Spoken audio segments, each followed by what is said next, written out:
Hello and welcome back to A Better World. This is your host, Mitchell J. Rabin, and I'm very glad you're joining us again today.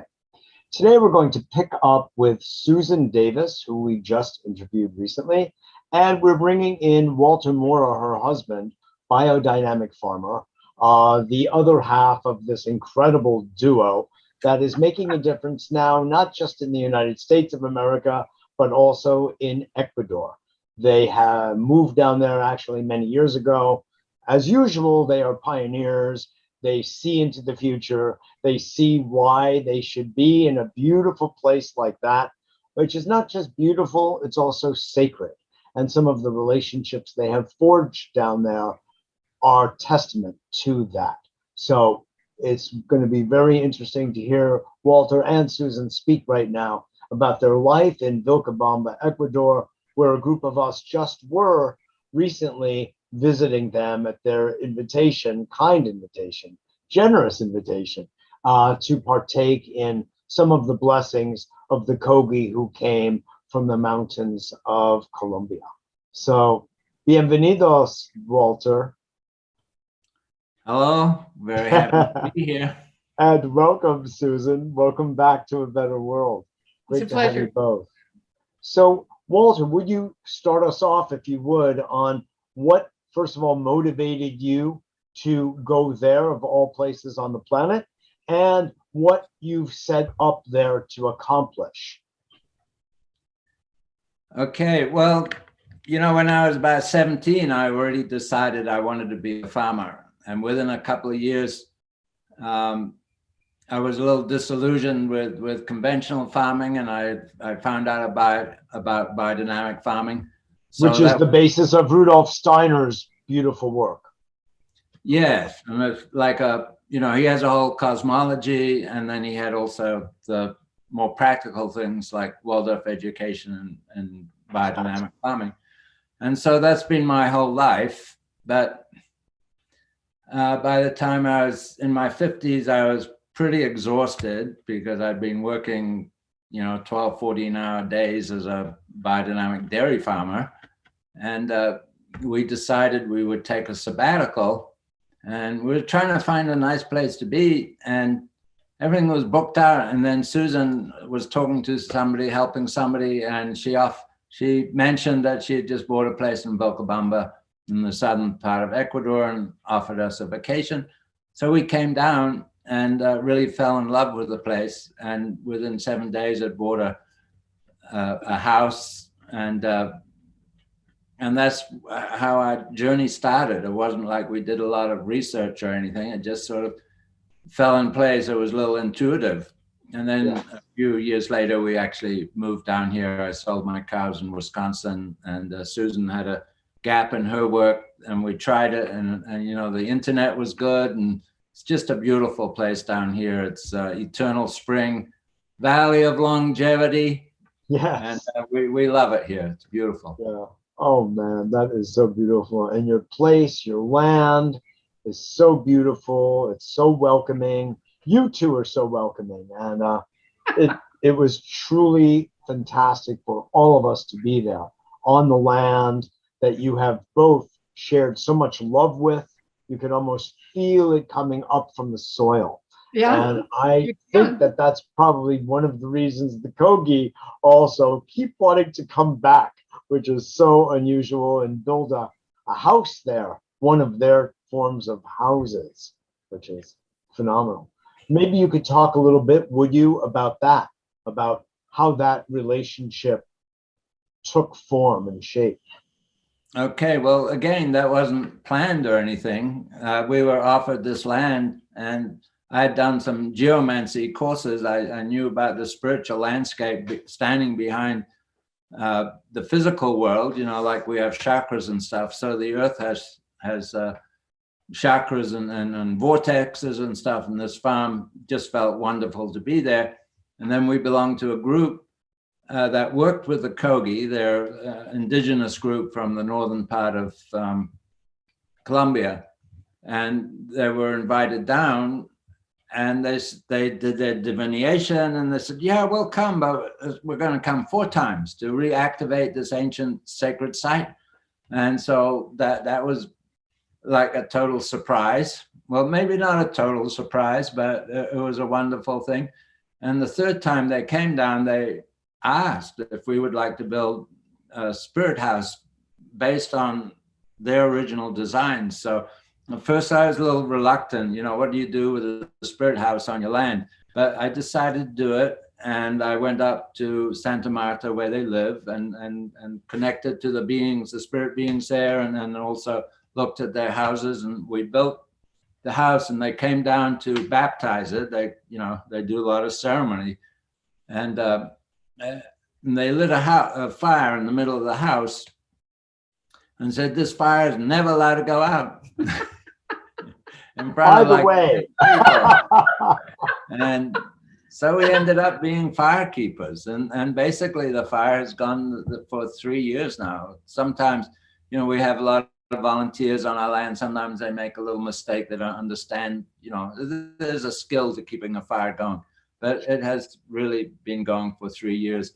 And it is the fire that actually keeps the spirit house alive in our midst, because we have to go there 3 or 4 days, so 3 or 4 times a day. So it's not like it's just left on its own, but it's really a big part of our life. And we have usually 4 or 6 volunteers. Often they like to go up there for meditation. And every morning we do a sunrise Agni Ortra ceremony, a blessing to the sun and the elemental beings.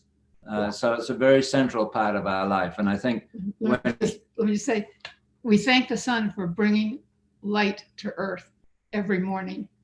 I had never thought of that concept before the Kogi taught us that, but think about it. That's what we say every morning with great thanks. Beautiful. Yeah, and the Kogi, they say when humans have a sacred fire and do ceremony, it's like a kitchen. It's like we're cooking nourishment for the unseen beings. And so that's been a big part of our life. That is so beautiful. Of course, the spirit house in Kogi, as I recall, means the house of original thoughts. And yes, it's just interesting. So being in it, and with the hammocks and the benches and everything, there's this sacred geometrical structure of it.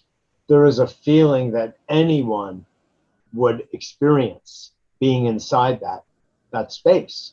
And I just have such beautiful memories of being there with the two of you in the hammock with the Kogi, sitting and talking. We were actually talking about the social entrepreneur activity that we were there to help generate in Vilcabamba, and seeds, and getting their feedback, and just having, what we call in the ancient native language a powwow, and with people of that level was extraordinary.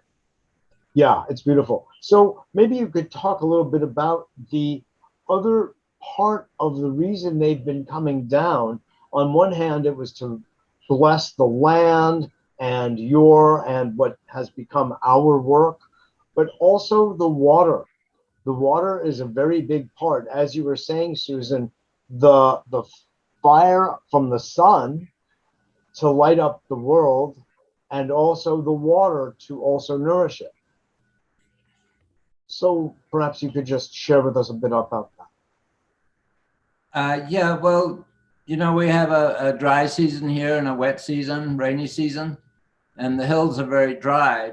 And I had asked just a couple of months ago if the Kogi could come down and work with the water element, because they have the ability to bring water back to springs. And we do have springs up on our mountain. And they were here for over a week and did a lot of ceremony around water and crystals. They say the quartz crystals are like drops of solidified water, and it brings in the water. And that was, and then it was very exciting because we had a volunteer here a few years ago who went back to Switzerland, and it's been his dream to reforest the mountain. And he's raised over $35,000. So this year we started our reforestation project. We're planting lots of trees. That'll go on for the next few years. And hopefully we can help change the climate, bring the rains back, bring water back to the area. And beautiful.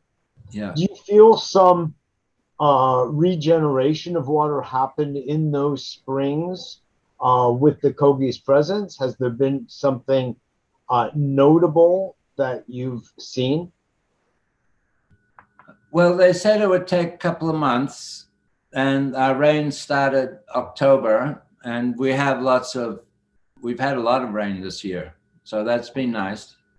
And yeah, in the next dry season, starting May or June, we're going to start to see what the water situation is, and to help water some of the trees that we've been planting. Yeah, so. Beautiful. It's a little early to actually say for sure, but we sure have had a lot of rain. Well, that's a measure, that's a measure. And you've been there for 14, 15 years, so you can detect the change of water volume of one season to the next. So that's not a small thing. I'm curious about, what does it feel like to have this relationship where they have really embraced the two of you as brother and sister in a way that, while I know they feel that way toward humanity, sentient beings, in fact, they've really kind of acknowledged you both and recognized you and the land that you've selected to farm as something truly sacred. It's a different kind of relationship than they have with others. I mean, Susan, in our earlier interview, you made the point that I think is a very important one, that when the Spanish conquistadors came over to the Americas, they are perhaps the singular group that escaped from being conquered, and they escaped, and it has kept their culture and spiritual heritage intact during a course of time when things became very westernized, capitalized, technologized, and they escaped all of that. Even to this day, very few of them even have cell phones. So I'm just wondering, what does it feel like to be in their midst in the way that you are both? Well, it's a great honor, of course, and it's all in service to the earth. But they have a saying here that the land chooses its owners, because we weren't actually looking to buy a farm. Because I've been a farmer my whole life. I know how much work that is. I've had enough. Yeah, but I told the person, well, I don't have much money. I told her how much I had, assuming it wasn't very much, and assuming I'd never hear from her again. A week later, said, well, sell it. And then my farmer brain got working, like, well, this could be a lot of fun, And one thing led to the next, and the spiritual aspect of land has always been very important to me, and so I feel in a certain way I was, I have a lot of skills that can actually help to develop this land. And also, I think the spirituality of the land, and also from the Spirit House of Original Thought, a lot of things have sprung from that. Like I work with the whole Upper Catamayo River watershed area with the seeds tokens, the crypto tokens, and yes, now trying to revive a whole watershed. By the way, just for the audience to know that, as Walter said, cryptocurrency is, of course, one of the latest things going on in our beautiful world in the space of finance and economics. And this is a particular cryptocurrency that is not about just making money at all, but very much in the spirit that you were speaking of earlier with the social venture network and social impact, and the whole idea of bringing heart into business and heart into the economy, which, by the way, of course, in the ancient Greek, comes from the idea of maintaining a home. That's really what economics is about. This is a cryptocurrency specifically about creating a regenerative and sustainable economy. And while, yes, people can make something from it, that is not its purpose. That will happen as a result of the use of it, which maybe that would be great if it were the case with the US dollar. You know? But please go on about what you're saying and the use of the seeds tokens for the development and preservation of the watershed. Yes, well, there are over 1 billion seeds that are available to be given away to, like you said, to support regenerative projects. So we made a request for 600,000 seeds for our whole watershed, and it passed. So we have all these seeds, and we can do things, encourage good behavior by, if you plant a tree, you get 15 seeds. Right now, they're only worth a few cents, but eventually they should be worth closer to $1. So, you know, that $15 would go a long way here. Or if you planted 100 trees, a farmer planted many trees, it would allow them to really make improvements on their land. Or we have a project for the farmers market. For every, it's an organic farmers market every Saturday morning.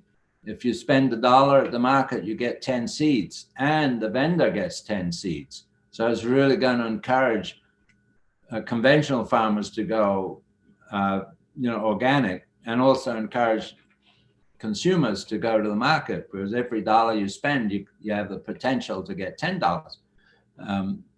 That's a nice ratio. Yeah. So it's very exciting. And then we also have a training program going, the Global Transformation. Core. GTC Core, yeah. They're going to provide a training here for 30 plus people. And so we're going to have a high caliber group of people who understand about, regenerative practices, and it's very exciting what can happen here. We can really be a model. My dream is that if the trucks stop rolling, we'll be a sovereign valley. We'll be able to grow all our own food and still maintain our lifestyle. I mean, maybe a little limited, but we'll be okay. Maybe yes, maybe no. Yeah. Right. Yeah. No. I think this is a beautiful trajectory, and it's done with a tremendous amount of heart and attention and intelligence. As you say, you have all of these skills that you have cultivated, no pun intended, over the course of decades as a biodynamic farmer, and you have them at the ready for cultivating the land in a way that is cosmologically attuned, as Rudolf Steiner would have you do, and to have, you mentioned something really interesting, Walter, when you were talking about when you went up to Santa Marta, to meet with the Kogi in their own habitat, their own home, and you met with the spirit beings. Could you tell us a little bit about that? We have a few minutes left. Okay. Well, I'm not so conscious that I can see, spirit beings or anything, but I know they're there, and that if we have an open heart and speak our intention, that they see that, they experience that. And I think that's really important, that we show gratitude and respect, because this world wouldn't exist without their help, and they just keep making sure everything's okay despite all the terrible things we do to the earth. So So And true. they long for that communication too.